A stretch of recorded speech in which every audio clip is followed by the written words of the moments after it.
Boa noite a todos. Se você puder abrir sua Bíblia em Mateus 5, nós vamos ler um trechinho do Sermão do Monte, aquele começo que é o mais conhecido. Mateus 5, versículo de 1 até o 16, nós vamos ler. Nós estamos falando sobre transformar, chamados para transformar. E hoje nós vamos ler o texto de Mateus 5, de 1 a 16.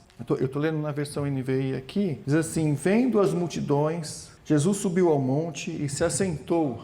Os seus discípulos se aproximaram dele. Ele começou a ensiná-los, dizendo: bem-aventurados os pobres de espírito, pois deles é o reino dos céus. Bem-aventurados os que choram, pois serão consolados. Bem-aventurados os humildes, pois eles receberão a terra por herança. Bem-aventurados os que têm fome e sede de justiça, pois eles serão satisfeitos. Bem-aventurados os misericordiosos, pois obterão misericórdia. Bem-aventurados os puros de coração, pois verão a Deus. Bem-aventurados os pacificadores, pois serão chamados filhos de Deus. Bem-aventurados os perseguidos por causa da justiça, pois deles é o reino dos céus. Bem-aventurados serão vocês quando por minha causa os insultarem, perseguirem e levantarem todo tipo de calúnia contra vocês. Alegrem-se e regozijem-se, porque grande é a recompensa de vocês nos céus. Pois da mesma forma perseguiram os profetas que viveram antes de vocês. Vocês são o sal da terra, mas se o sal perder o seu sabor, como restaurá-lo? Não servirá para mais nada, exceto para ser jogado fora e pisado pelos homens.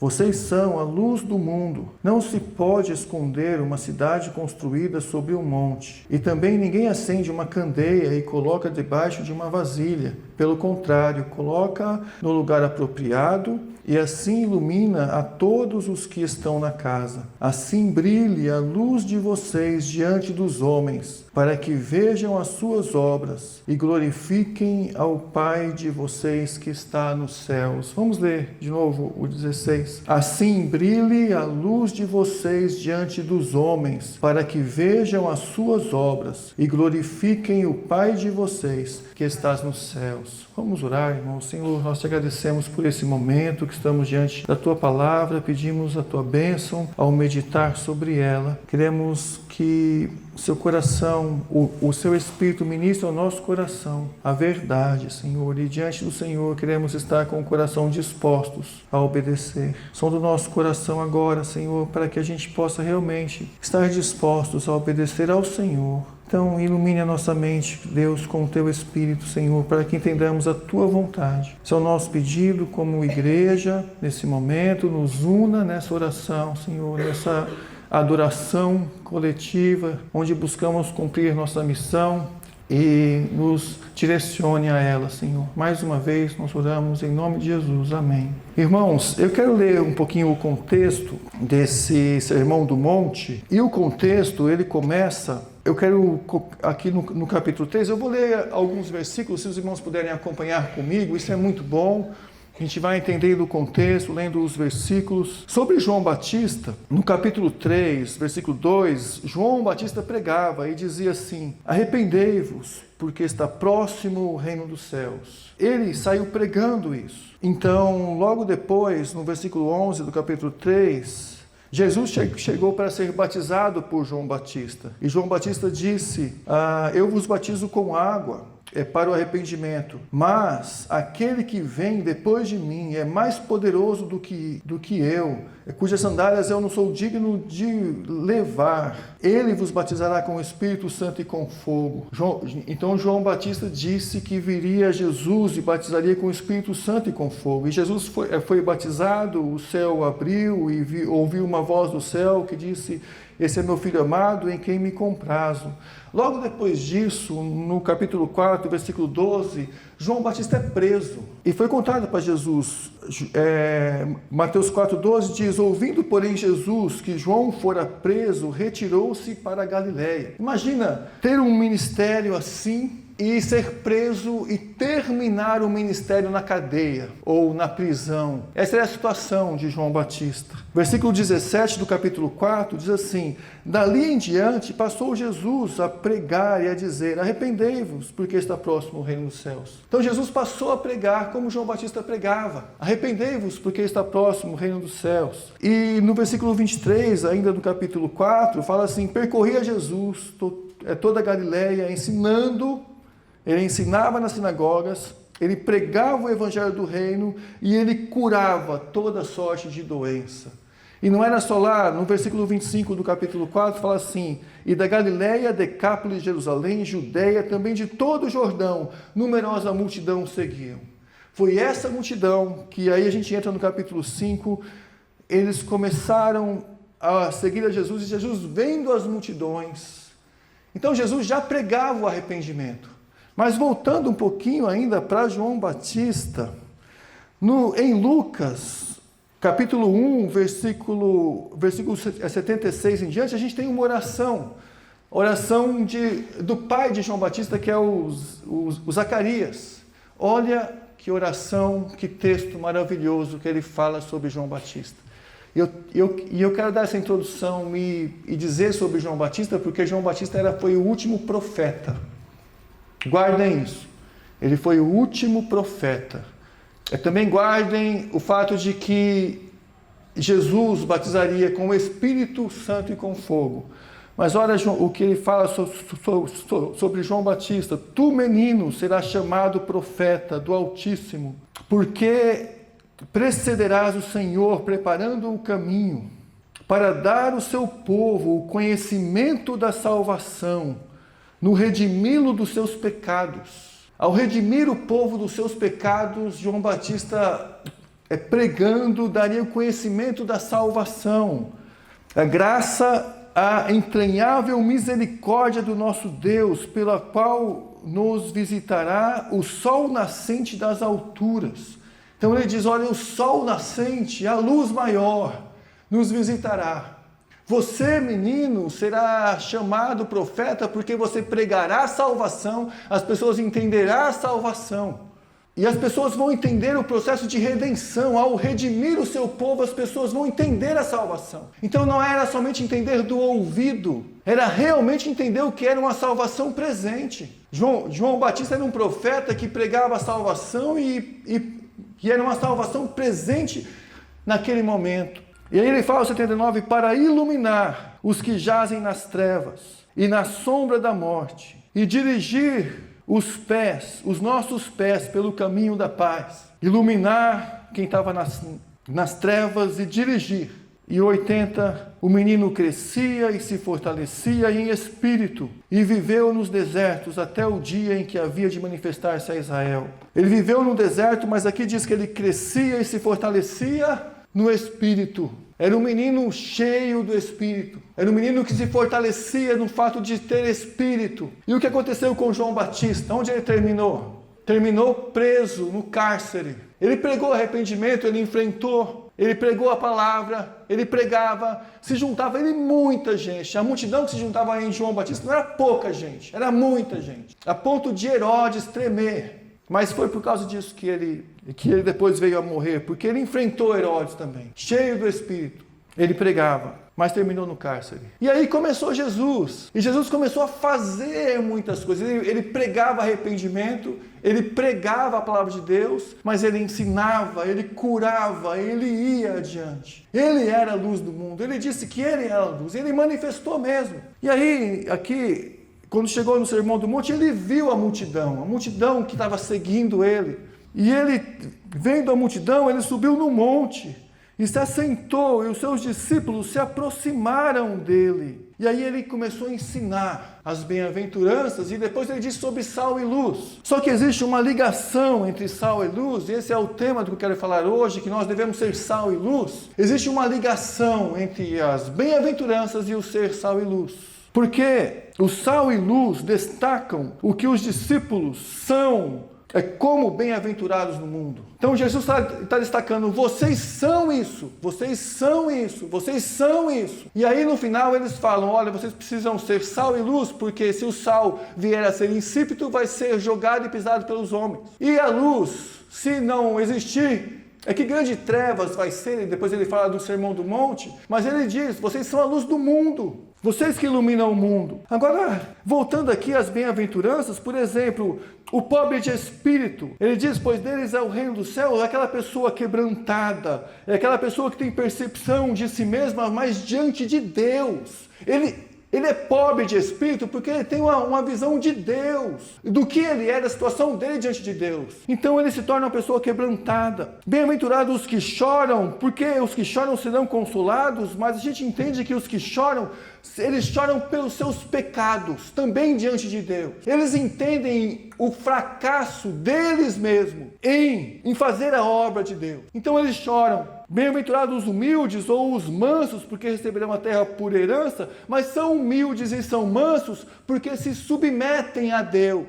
Eles são pessoas que têm no coração uma submissão a esse mesmo Deus. Entendem a missão, mas eles se submetem a Deus, eles se submetem à vontade de Deus, eles buscam fazer a vontade de Deus. Os que têm fome e sede de justiça serão satisfeitos, porque são pessoas que anseiam pelo reino de Deus. Os misericordiosos obterão misericórdia, porque eles têm um coração de Deus.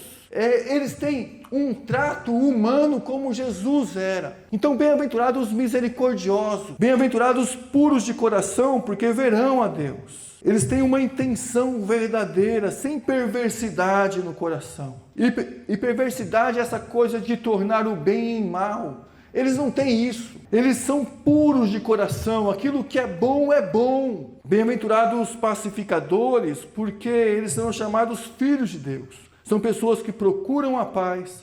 São pessoas que, entre os seus relacionamentos, são pessoas que restauram. São pessoas que unem, são pacificadores. Bem-aventurados os perseguidos, porque deles é o reino dos céus. Porque eles pertencem a outro reino. Eles pertencem ao reino de Deus. Essas são as bem-aventuranças. São as bem-aventuranças a qual Jesus diz no início da sua pregação, e a gente percebe claramente que as bem-aventuranças são frutos de um estado do ser. Está falando de pessoas como elas são, no estado do ser, que parece ir na contramão do espírito do mundo. Irmãos, existe um espírito do mundo. Existe sim um espírito mundano, um espírito das trevas. Não pense que esse mundo é apenas passivo em seu espírito. Existe um espírito do mundo ativo. Como, por exemplo, 1 Coríntios 2,12 fala assim, 1 Coríntios 2,12, nós, porém, não recebemos o espírito do mundo, mas o Espírito procedente de Deus, para que entendamos as coisas de Deus, nos tem dado gratuitamente. Então ele diz, existe um Espírito no mundo. Nós não somos desse Espírito, nós somos do Espírito de Deus. 1 João 4, de 4 a 6, quando ele fala do Espírito dos falsos profetas, ele diz, filhinhos, vocês são de Deus.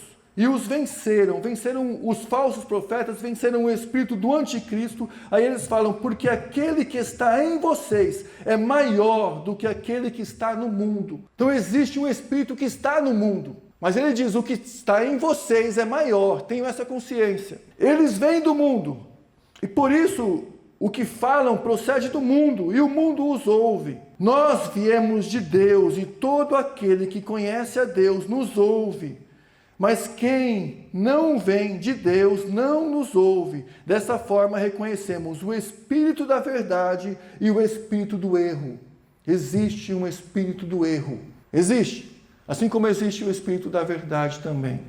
Então, as bem-aventuranças são frutos de um estado do ser que parece ir na contramão desse espírito do mundo.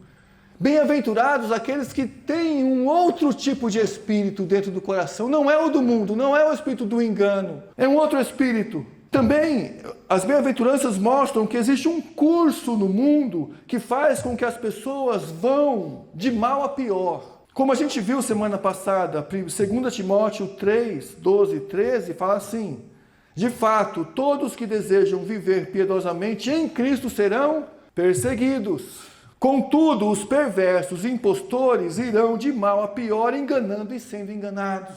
Existe um curso do mundo. Esse curso do mundo que os perversos seguem, levam as pessoas a irem de mal a pior, enganando e sendo enganados.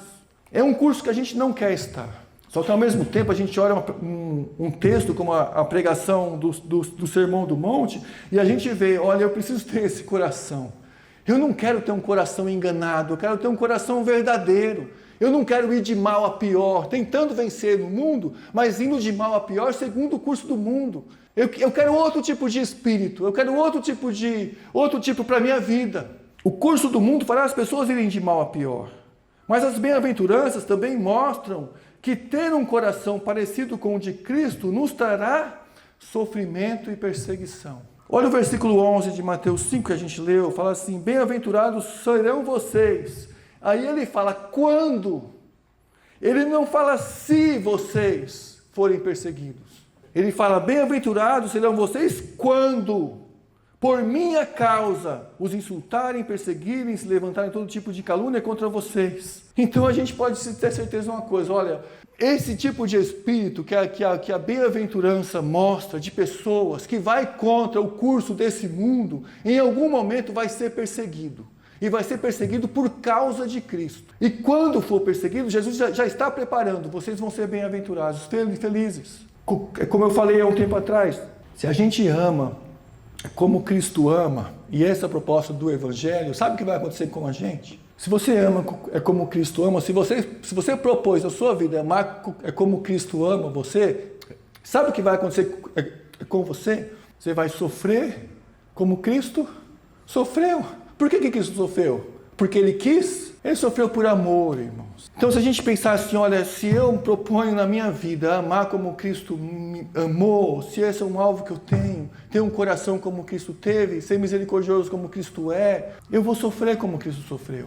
Pelas causas que Cristo sofreu, por minha causa, ele fala. Vocês serão perseguidos por minha causa. Então, as bem-aventuranças mostram um coração que é parecido com o de Cristo, que trata também sofrimento e perseguição. E as bem-aventuranças apontam para a vida que Deus nos dá em contraste com o pecado que traz a morte. Isso a gente já falou aqui um pouco. E as bem-aventuranças também apontam para uma vida de conversão e um coração quebrantado e realizado em Deus. E é isso que Jesus estava pregando. Quando ele levantou lá, viu a multidão e ele pregava arrependimento, e as pessoas estavam seguindo ele, porque o texto fala que ele pregava arrependimento, como João Batista pregava arrependimento. Ele olhou aquela multidão e começou a ensinar, olha, bem-aventurados são vocês, quando acontecerem essas coisas. É como quem preparava o coração da multidão para ter um coração diferente. Ele estava preparando um coração para aquela multidão se converter, irmãos.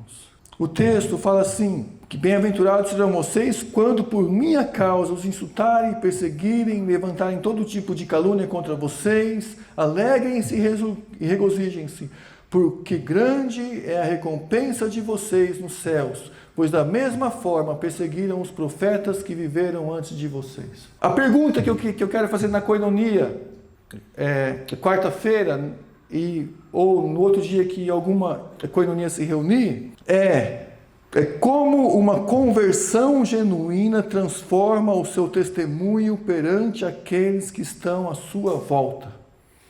Porque agora, a gente pensando e olhando aqui que a gente vai ser perseguido por causa de Jesus e as bem-aventuranças, e que o texto realmente fala de uma conversão, e Jesus preparando as pessoas e dizendo, olha, vocês vão ser bem-aventurados, e mostrando que essas pessoas não são conforme o mundo, mas elas estão na contramão do mundo, que elas têm um outro espírito, e que agora elas estão convertidas, porque ele está preparando as pessoas assim.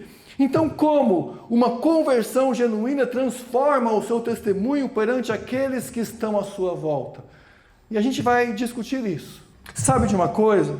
Ele fala assim, alegrem-se e regozijem-se, porque grande é a recompensa de vocês nos céus. Porque da mesma forma perseguiram os profetas que viveram antes de vocês. Da mesma forma perseguiram os profetas. Lembra que João Batista foi o último profeta? Pois é, foi preso, encerrou a sua vida no cárcere. Pois é. A conversão, ela anuncia duas coisas. Ela anuncia na verdade, o que acontece na conversão são duas coisas. Ela anuncia o evangelho, mas ao mesmo tempo ela denuncia o pecado. Então, se a gente se converte, a gente tem que ter na mente uma coisa. Olha, eu vou com a minha vida anunciar o evangelho, porque eu me converti.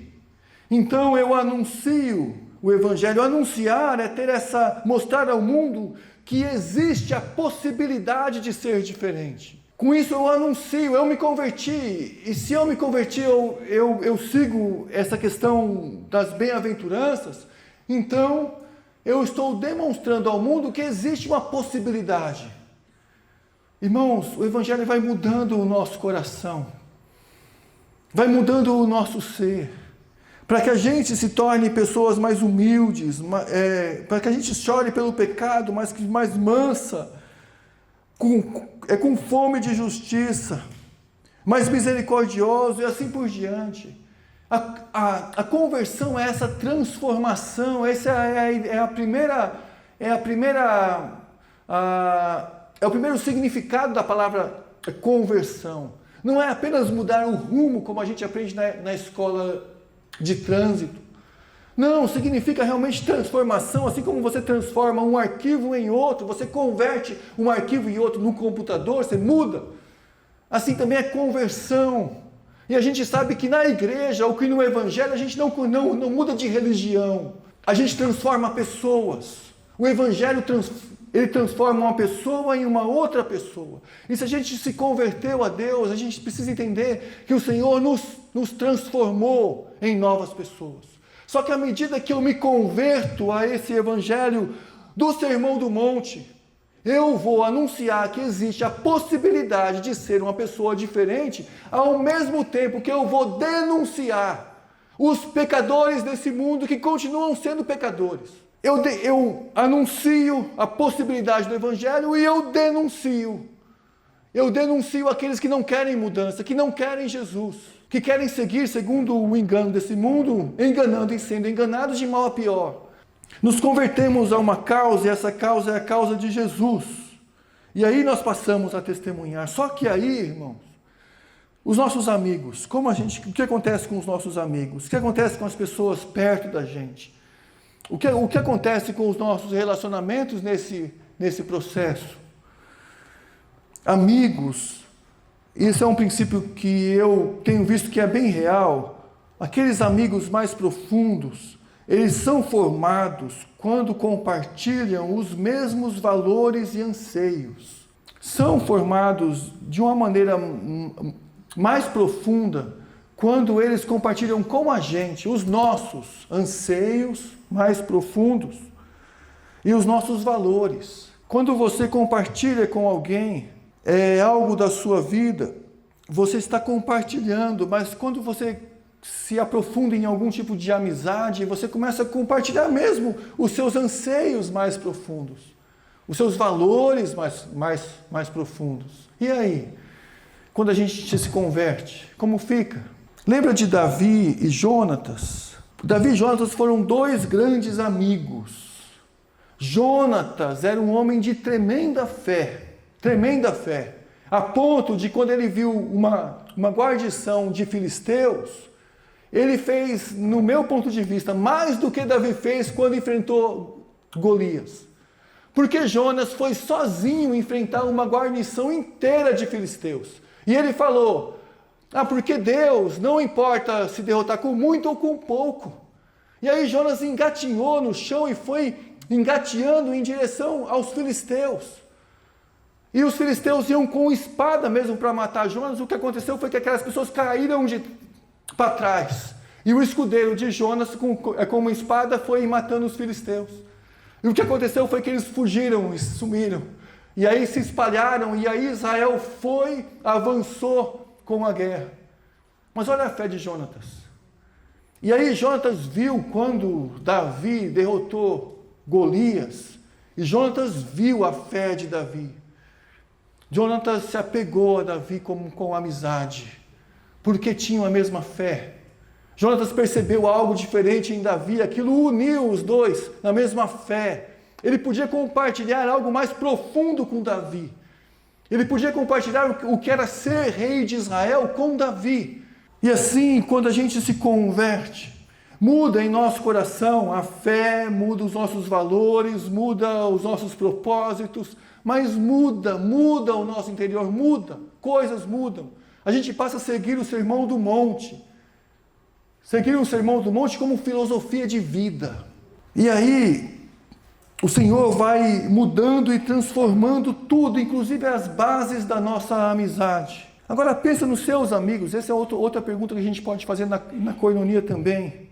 O que você mais conversa com os seus amigos ali? Qual é as suas conversas com pessoas que são próximas a você? Que tipo de conversas você tem? Quais são os seus anseios mais profundos de vida? Quais são? Eu não estou dizendo que é para você tirar as amizades que não são cristãs, não é isso que eu estou dizendo. Eu estou dizendo que o Evangelho faz você ansiar pelo reino de Deus ser diferente. O Evangelho te dá anseios de vida diferente. O Evangelho te dá esse Cristo vivo dentro da gente, que a gente compartilha ele naturalmente. A gente passa a ser sal e luz. A gente é isso. As bem-aventuranças são filosofias de vida. As bem-aventuranças, irmãos, são anseios. Porque é feliz o que chora. É um anseio, tá dizendo ali o que ele quer para a vida dele, o que é importante para a vida dele. Porque ele é humilde, porque que ele é pacificador, porque que ele é manso, porque ele anseia por isso, ele anseia por Deus. As bem-aventuranças são anseios. E porque são felizes, mesmo que sejam assim, porque são felizes? Porque os anseios estão nos lugares corretos. O coração está no lugar correto. O coração foi encaixado com os verdadeiros valores da vida. Deus vai suprir isso um dia. E Ele sabe disso. E as pessoas que se convertem a isso. Tem um coração mudado. Agora, nas nossas amizades, em nossa família, os nossos relacionamentos, como que eu lido com as minhas amizades, ao mesmo tempo que eu vou mostrar a eles os meus anseios? Sabe o que acontece? Tem gente que ainda não se converteu direito ou não percebeu os verdadeiros anseios da vida. São questões, talvez você converse apenas por questões sociais, como empregos, ou como distração, como futebol, filme, ou como problemas de relacionamento, como desentendimento, ou falas do passado, da vida. Mas isso tudo são ainda questões rasas. Ainda são questões rasas. Talvez você chame amizade questões assim. Mas se você chama a amizade os seus maiores anseios da vida, e se os seus maiores anseios da vida estão realmente segundo o Evangelho, então você está pronto para respirar evangelismo. Porque evangelismo não são versículos decorados. Porque aí você está pronto para ser realmente sal e luz. Porque o sal e luz é aquilo que você é, não é o que você decora.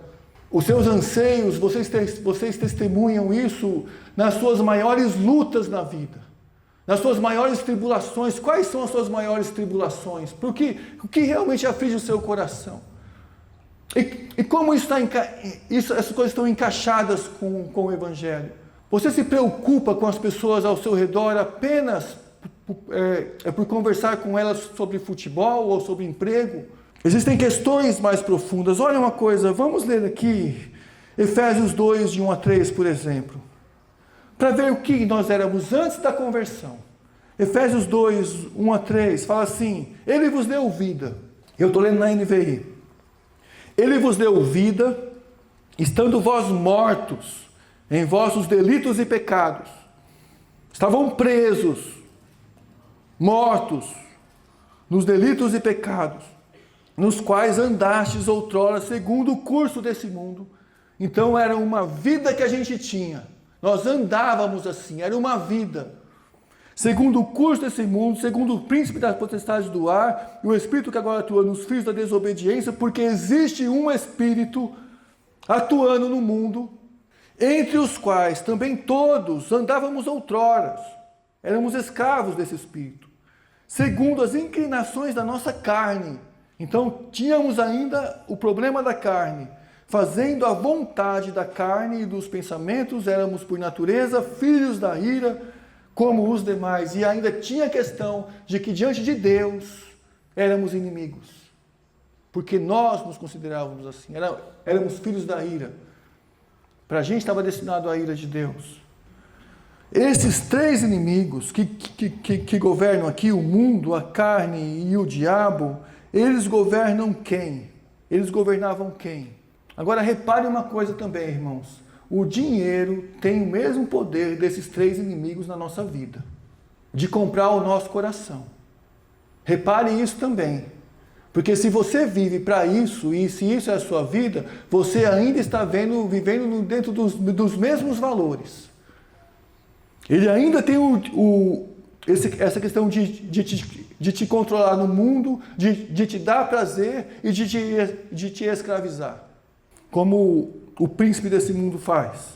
Mas aí tem o versículo 4 de Efésios 2, diz assim: mas Deus muda tudo. Mas Deus, sendo rico em misericórdia, olha o contraste, nós éramos miseráveis, irmãos. Qual é a nossa riqueza? Nós éramos o quê quando buscávamos as coisas do mundo, mesmo que tivéssemos dinheiro, mesmo que fosse ricos? Nós éramos o quê? Escravos dos prazeres do mundo e do diabo. Éramos mortos, andávamos vazios. Mas aí nós nos convertemos. E a Bíblia fala, Deus mudou tudo, não foi a gente que mudou tudo, mas Deus, sendo rico em misericórdia, por causa do grande amor com que nos amou. Percebe que Ele nos deu tudo, percebe que mudança de vida. Agora, por dentro nós somos ricos, e por que nós somos ricos? Porque Deus é rico em misericórdia, com o grande amor que nos amou.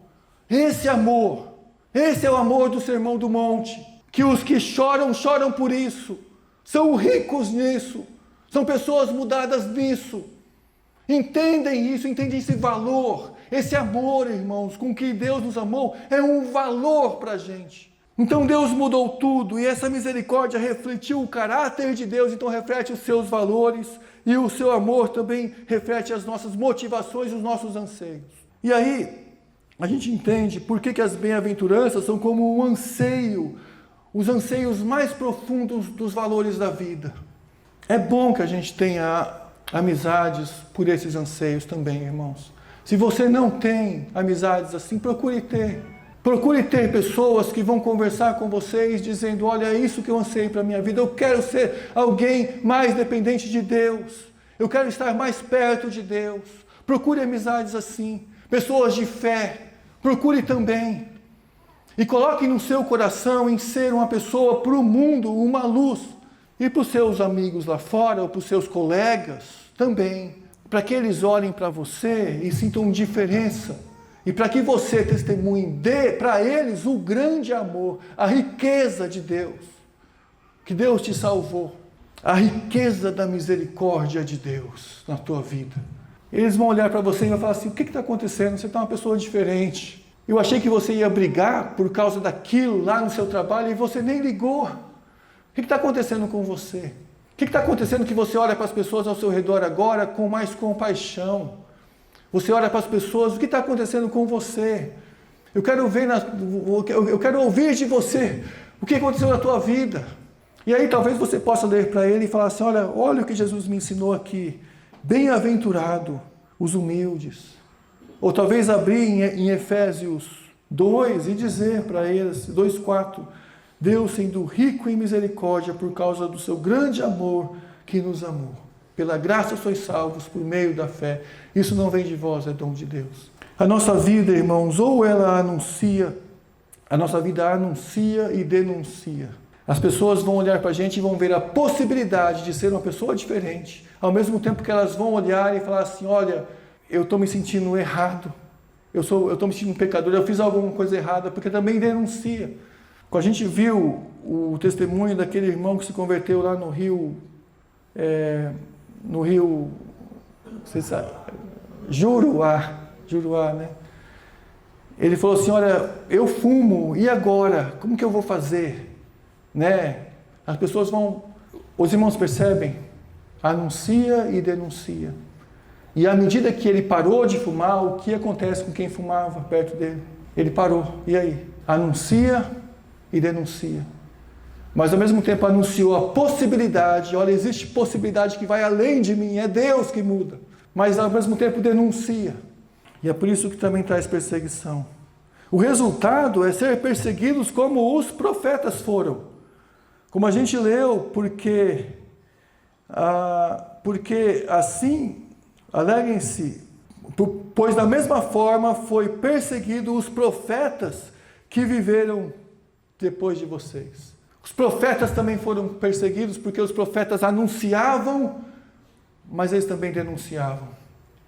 Perseguiram os profetas. E eu fico pensando, João Batista, um homem tão cheio do Espírito, um homem que cresceu no Espírito, no deserto, cresceu com essa convicção de que o mundo tem um curso que vai de mal a pior e a gente está aqui em outro curso, e ele cresceu se preparando, jejuando, enchendo o Espírito, pregando, e o final da vida dele foi no cárcere. E Jesus foi e anunciou no lugar dele.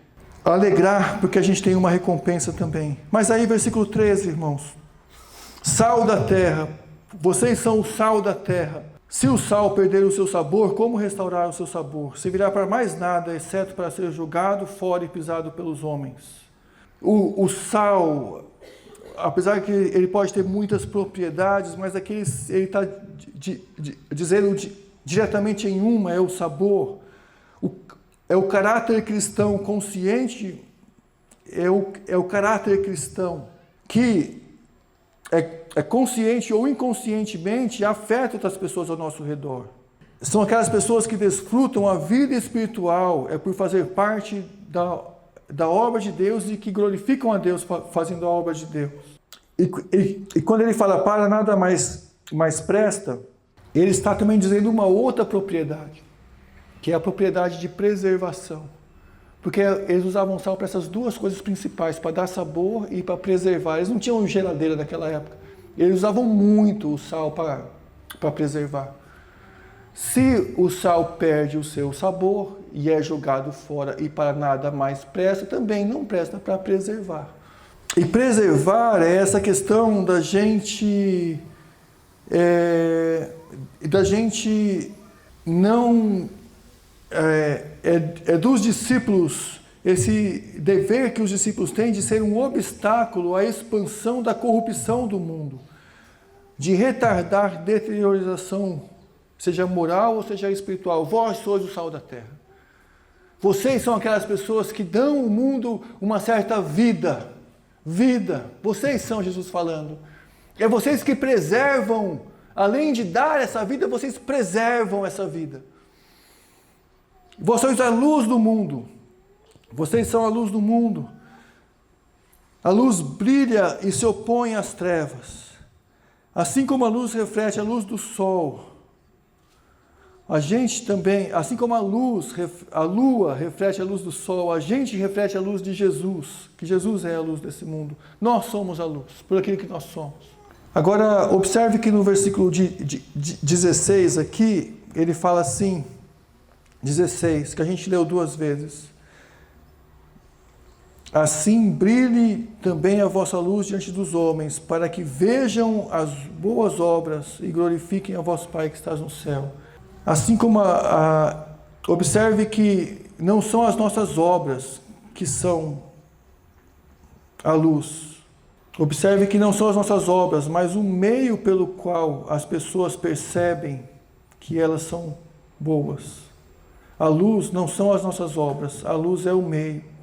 Assim brilhe a vossa luz, para que as pessoas vejam as vossas obras e glorifiquem o Pai que está nos céus.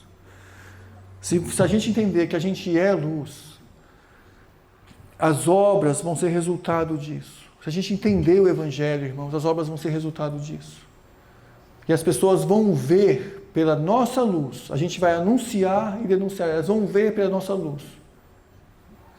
Eu quero encerrar lendo Atos 1. Atos 1. Com isso eu quero encerrar. Atos 1. Lucas, que escreveu Atos, ele fala, em meu livro anterior, que é o Evangelho de Lucas, o livro anterior aqui é um evangelho. E eu quero perguntar para os irmãos, o que é o evangelho? Jesus. Jesus é o evangelho. No primeiro livro, Lucas escreveu sobre Jesus. Mas aqui ele não está dando, nesse versículo 1, ele não dá uma ênfase em Jesus exatamente, que o evangelho é Jesus. Ele fala, em meu primeiro livro, ou no livro anterior, Teófilo, escrevi a respeito de tudo o que Jesus começou a fazer e a ensinar. Ele não diz diretamente, olha, eu escrevi sobre Jesus, porque Jesus é o Evangelho. Ele não está dizendo isso. Ele está dizendo, eu escrevi o que Jesus começou a fazer e a ensinar. Só que a gente sabe que o Evangelho é sobre a vida de Jesus. É sobre quem Jesus é. É sobre o que Jesus fez e o que ele fará.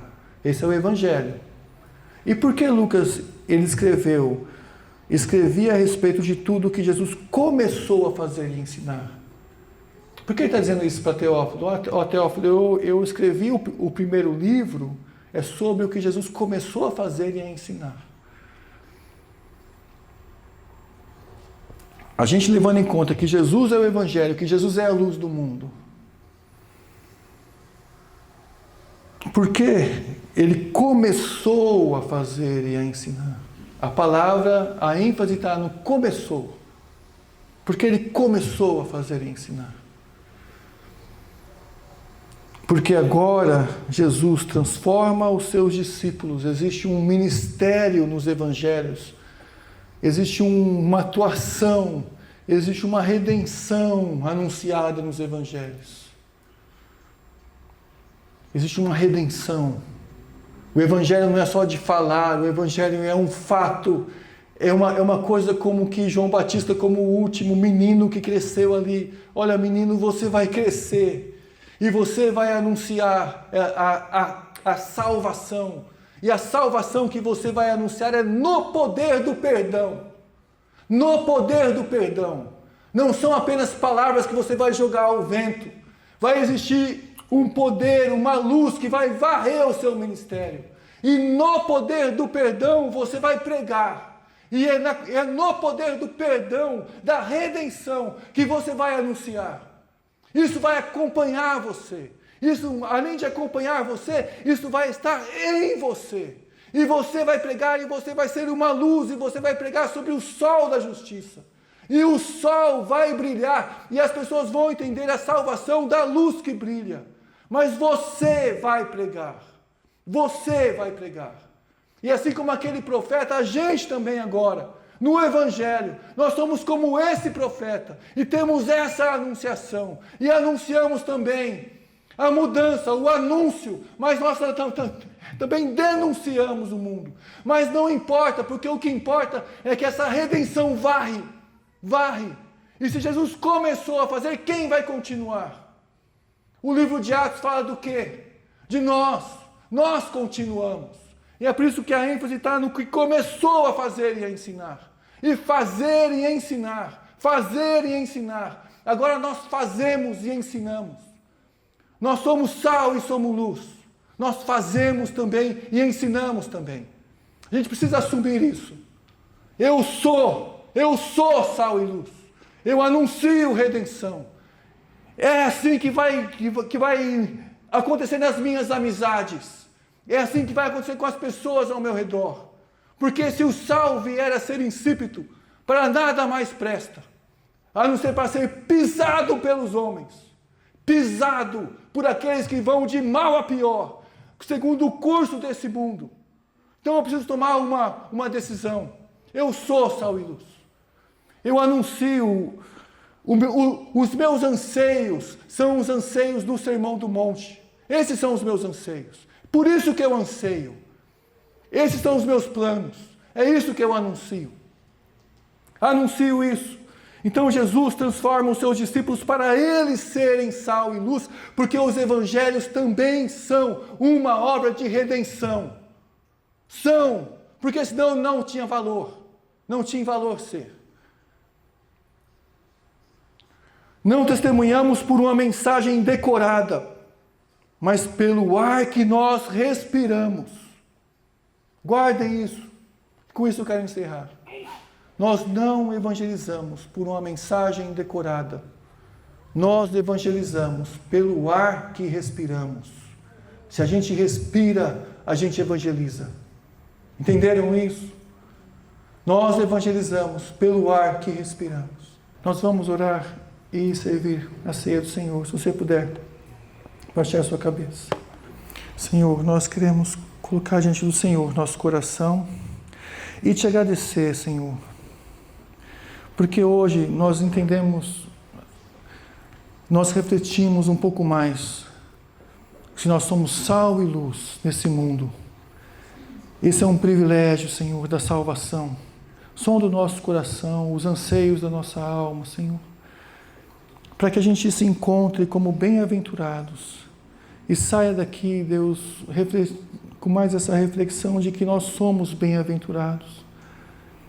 Mesmo que sejamos perseguidos, Senhor, nós somos bem-aventurados. Somos sal e luz nesse mundo, Senhor. Somos discípulos de Jesus. O Senhor começou a fazer e a ensinar. O Teu Espírito está com a gente e a gente continua evangelizando para a Tua glória. Abençoe as nossas amizades, abençoe os nossos parentes que ainda não são crentes, Senhor. Tenha misericórdia da vida deles, Pai. Tenha misericórdia dos nossos familiares, no convívio da nossa casa, Senhor. Que possamos ser sal e luz onde estivermos. Tenha misericórdia da nossa vida, Senhor, nos nossos empregos, onde trabalhamos, na escola que estudamos, Senhor, nas amizades que mantemos, Senhor. Que possamos transmitir o Evangelho, que somos sal e luz, para a Tua glória, Senhor, que nós oramos e que colocamos nossas vidas em Tuas mãos. Em nome de Jesus. Amém.